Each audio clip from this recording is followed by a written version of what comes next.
look at their names in here. And then I have a Bahrain question, but also brief. Of course you do. No. I told him you might ask about that.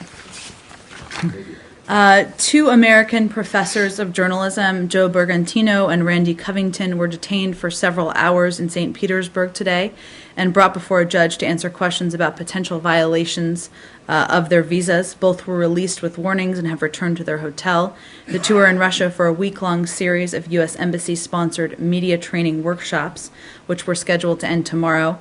And officials from the consulate in St. Petersburg were present at the courtroom and have been assisting the professors. Was there, does this raise any concerns with you? Are you disturbed by the fact that they were detained, or Well, was there anything other than?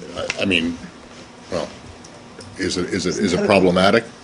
Well, for the government, for the U.S. certainly, government? I think, Matt, obviously they were there to do a training that we sponsored, so I think our preference would have been for them not to be detained, I think it's fair to say, but they've been released. I think we're ready to move forward. Are they allowed to leave the country? Yes, that's You my think understanding. it's case closed?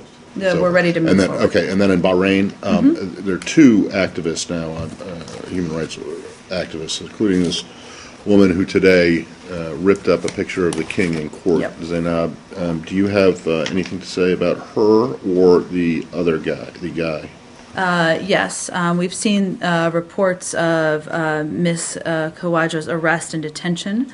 We're following the case closely, and as in any country, we call on Bahrain to ensure equal treatment under the law and to advance justice in a fair way.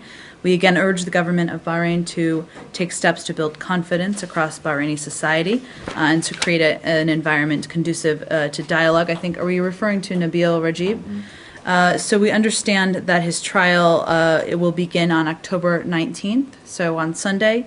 An embassy official plans to attend. As we consistently say around the world, we do not agree with prosecution of individuals for crimes of peaceful political expression. We continue to call on the government of Bahrain to abide by its commitment to have fair and transparent judicial proceedings, and we urge the government to drop the charges and resolve the case as expeditiously as possible. Can I ask a quick one on the Huangs? Yes, Thank you. but we have to wrap this up, Okay. and I promised Saeed the last one. So two, Okay. one, two. Thank Go you. ahead. The Huang's case is they have the appeal hearing on Monday. Yes. What are you hoping that they'll be released at that time? Well, what are you expecting out of that hearing? I unfortunately don't have any predictions to make. Obviously, we're following this case closely. We expect an embassy official to attend. We've been in touch with the government about this particular issue. We certainly encourage and continue to call on fair treatment and abiding by judicial processes, but I don't have an update. You raised some questions about the case. So do Yes, you we have. expect that they should be released because of lack of evidence or I can't make a prediction. Lack of fairness on the trial? I can't make a prediction of that, Elise. I'm happy to check with our team and see if we have any new updates. Those same concerns, of course, remain.